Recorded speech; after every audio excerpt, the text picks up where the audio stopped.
2019 ξεκινήσαμε μαζί τις μεγάλες αλλαγές στον Δήμο Κορινθίων. Ένα συμβόλαιο τιμής που τήρησα και τηρώ με προσήλωση. Σας μίλησα για ενοποίηση παραλιακού μετώπου. Γίνεται πράξη. Τα μπαζώματα παραχωρήθηκαν. Το κεραμιδάκι άνοιξε, τα καλάμια αναβαθμίστηκαν.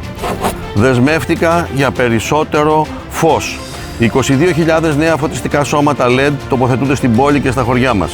Το στρατόπεδο στην πόλη πολεοδομείται ήδη και σταδιακά αποδίδεται στο σύνολό του στο Δήμο Κορινθίων. Ασφαλές παιχνίδι για τα παιδιά μας. Παραδώσαμε δίκτυο με 12 νέες παιδικές χαρές και συνεχίζουμε με ακόμα 11. Δήμος σύγχρονος και εξωστρεφής. Οι ηλεκτρονικές υπηρεσίες μπήκαν στη ζωή μας και η Κόρινθος με σπουδαίες διοργανώσεις και συμμετοχές σε διεθνή δίκτυα εξωστρέφειας βγήκε από τα στενά σύνορά της. Μου έλειψε η προσωπική επικοινωνία μαζί σας. Μα δούλεψα πολύ για όσα πριν από 4 χρόνια δεσμεύτηκα να υλοποιήσω. Σήμερα σας κοιτώ στα μάτια, σφίγγω τα χέρια σας και με ειλικρίνεια σας ζητώ να συνεχίσουμε μαζί. Βελτιώσαμε σημαντικά την καθαριότητα. Κλείσαμε τη χωματερή στο Χιλιομώδη, εξοπλίσαμε την υπηρεσία και διαχειριζόμαστε ολοκληρωμένα τα απορρίμματά μας. Λύσαμε τα προβλήματα της πλατείας Παναγί Τσαλδάρη και την παραδώσαμε στους πολίτες, εντάσσοντας παιδική χαρά η οποία δεν προβλεπόταν. Αγωνιστήκαμε στο Κεντρικό Αρχαιολογικό Συμβούλιο για να μην χαθεί το σχολείο της Αρχαίας Κορίνθου και δεν χάθηκε. Το σχέδιο ολιστικής ανάπλασης προχωρά. Πετύχαμε τη δημιουργία νέου ανοιχτού θεάτρου στην πολιτιστική πρωτεύουσα του Δήμου, την Αρχαία Κόρινθο. Κατασκευάσαμε και αφιερώσαμε στη σπουδαία Ειρήνη Παπά ένα θέατρο 800 θέσεων στο λόφο του Νικηταρά στο Χιλιομώδη. Δώσαμε στέγη και τροφή σε όσους συμπολίτες μας τα στερούνταν.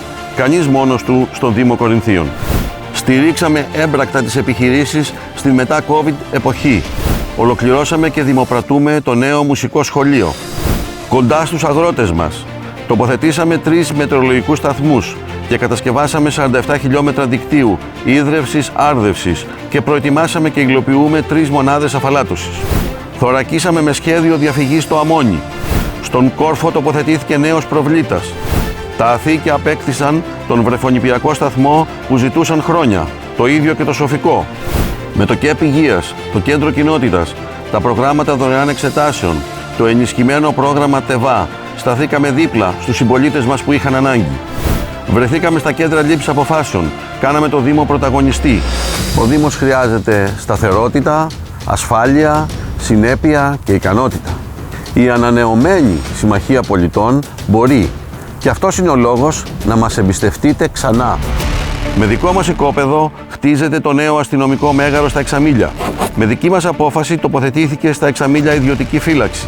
Ήμασταν εμείς που δώσαμε αξία στους τοπικούς προέδρους αποδίδοντας χρήματα με πάγια προκαταβολή. Εγκαινιάσαμε το εποχικό πυροσβεστικό κλιμάκιο στη Σολυγία. Ξεκινήσαμε και ολοκληρώνουμε την ανάπλαση στο σταθμό του ΟΣΕ. Ο συνοικισμός απέκτησε σύγχρονα και ασφαλή πεζοδρόμια. Δίνουμε σάρκα και οστά στο όνειρο των μικρασιατών. Ξεκινούν τις επόμενες μέρες οι εργασίες στο κέντρο Μικρασιατικής Μνήμης. 190 εκατομμύρια ευρώ είναι οι εγκεκριμένες και δεσμευμένες χρηματοδοτήσεις που πετύχαμε. Με δουλειά, με προσήλωση, με στόχο και ικανότητα. Η θητεία που έρχεται είναι θητεία ιστορική. Δεν πρέπει να χαθεί.